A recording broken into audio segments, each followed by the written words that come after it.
the narrative, the media controls the narrative, and whatever they want us to focus on, that's what we focus on. Cool. Let's look at this.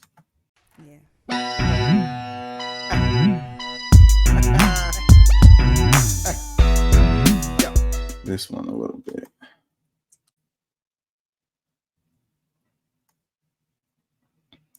Bernie Sanders wants the U.S. to adopt 32-hour work week. Could workers and companies benefit?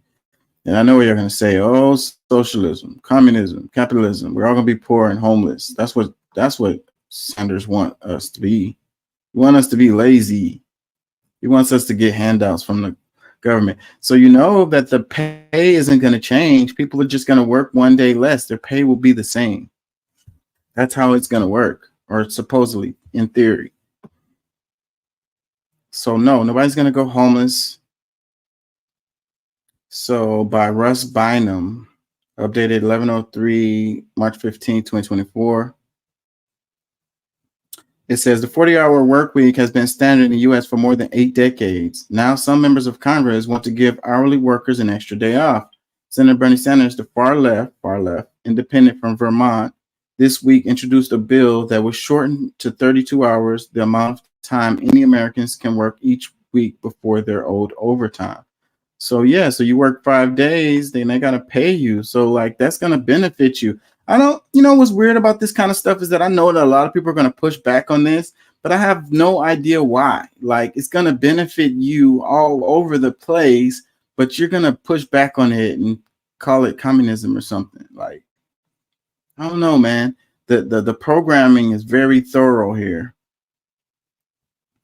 It says, given advances in automation, robotics, and artificial intelligence, Sanders say U.S. companies can afford to give employees more time off without cutting their pay and benefits.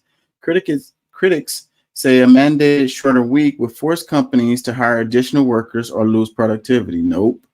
Here's what to know about the issue. It says, what would Sanders' proposal do?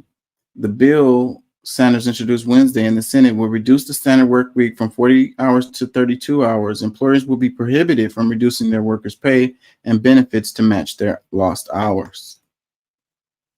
That means people who currently work Monday through Friday, 8 hours per day, will get to add an extra day to their weekend. Workers eligible for overtime would get paid extra for exceeding 32 hours in a week. Sanders says the work time reductions will be phased in over 4 years. He held a hearing on proposal Thursday in the Senate Health, Education, Labor, and Pensions Committee, of which Sanders is the chairman. Says, how would a shorter work week affect employees and productivity? One recent study of British companies that agreed to adopt 32-hour work week concluded that employees came to work less stressed and more focused while revenues remained steady or increased. In 2022, a team of university researchers and the nonprofit 4-Day Week Global enlisted 61 companies to reduce working hours for 6 months without cutting wages. Afterwards, 71% of the 2,900 workers said they were less burned out, and nearly half reported being more satisfied with their jobs. Meanwhile, 24 of the participating companies reported revenue growth of more than 34% over the prior 6 months. Nearly 24 others saw a smaller increase. Yeah, man, freaking, this is going to be good for everybody. And I bet you it doesn't pass. It's not going to pass. They want control over y'all. Whoopsh. That 40-hour work week is that whip. It says the majority of employees registered an increase in their productivity over the trial. They are more energized, focused, and capable. Julia Shore, a Boston College sociology professor and a lead researcher on the UK study, told Sanders Senate Committee. Critics say a 32-hour work week might work for companies where employees spend most of their time at computers or in meetings, but could be disastrous for production and manufacturing plants that need hands-on workers to keep assembly lines running. I can see that. These are concepts that have consequences. Roger King of the HR Policy Association, which represents corporate human resource officers, told the Senate Committee. It just doesn't work in many industries. Man, I could see that. I could see that, it would be a class divide related to this. So people who work on the computers, they work in the office or whatever, it'd be good and work out for them, but the blue collar workers maybe not, because it's like production would not happen on that day that everyone is off, or they'd have to pay those folks overtime so they can keep on producing the stuff. Hmm. Yeah, and a lot of policies that come out tends to like exacerbate this class divide that we have. COVID did that clearly when they were talking about the what did they call them? Damn it, I'm trying to think of the name of the words. The necessary workers, or the ones that we have to have. Frontline workers. What is the phrase I'm looking for? I can't even think of it. But the important folks that have to go out there and make sure that everything is good. But those tend to be the poorer folks, have to go to work to make their money or whatever, the lower wage jobs or whatever, and essential workers. That's what it was, the essential workers. So, but then that showed the class divide, because the folks who got paid better worked in offices or whatever, they got to stay home while everybody else had to go out. And they were like, these are the essential workers. And they were talking like they were, these people are so important, but they don't treat them like that. Don't let them go on strike, try to get some more money or whatever. They're going to replace all of y'all. It's like, oh, y'all, anybody could do your job. Essential worker, get out of here. Billy Bob, come over here, do this. This guy thinks he's important. Where you got that from?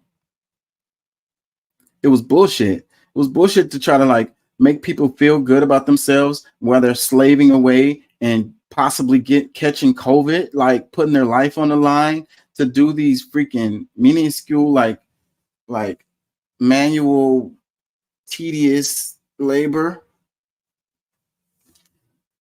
It says, what's the response in Washington? With considerable opposition from Republicans and potentially some Democrats, don't expect Sanders' proposal to get very far in the Senate. A companion bill by the Democratic Representative Mark Takano of California is likely doomed in the GOP-controlled House.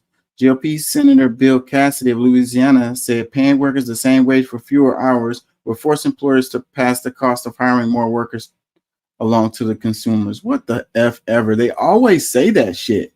They always say that. They're already price gouging us left and right ever since COVID. Like, they passing the price on us. And then the damn CEOs are making more than they ever made. They got the profits that they've never had before. Like, they probably will do that, but it's bullshit. They don't have to. Why the CEO has to get paid so fucking much? Cut into that dude's pay. It says it would threaten millions of small businesses operating on razor-thin margin because they're unable to find enough workers, said Cassidy, the ranking Republican on the committee. Now they've got the same workers, but only for 3/4 of the time, and they have to hire more.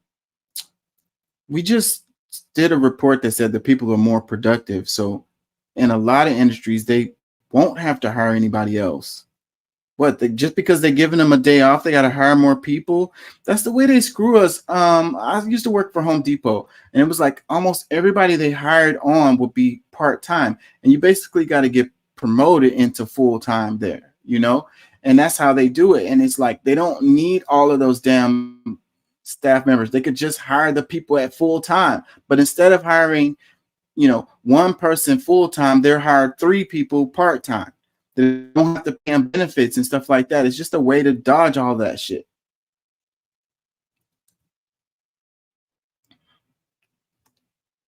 It says Sanders has used his platform as the committee's chairman to showcase legislation aimed at holding big corporations more accountable to workers. He blamed greedy executives for pocketing extra profits as technology has boosted worker productivity. Do we continue the trend that technology only benefits the people on top, or do we demand that these transformational changes benefit working people, Sanders said. And one of the benefits must be a lower work week, a 32-hour work week. Yeah, man.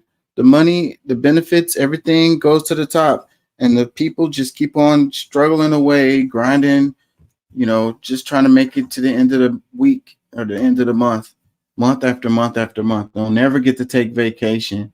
They'll never get to, if they're sick, they may end up losing their freaking house because their check is short. or their apartment or their car or whatever. It says, how did we decide a 40-hour work week was the standard? The Fair Labor Standards Act, signed into law by President Franklin D. Roosevelt in 1938, restricted child labor and imposed other workplace protections that included limiting the work week to 44 hours.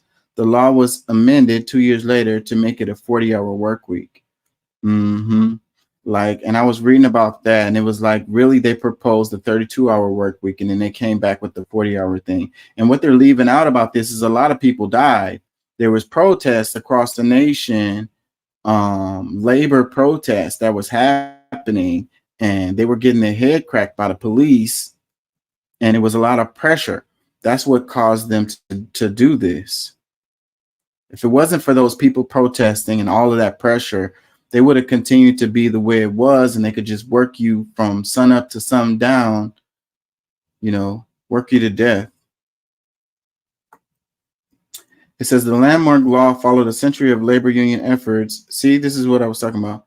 The landmark law followed a century of labor union efforts seeking protections for the many overworked people in the U.S., said Tejazavi Nagaranha, a labor historian at Cornell University School of Industry and Labor Relations. The issue of time was always as important or more important than money for labor unions and labor advocates, Nagaraya said.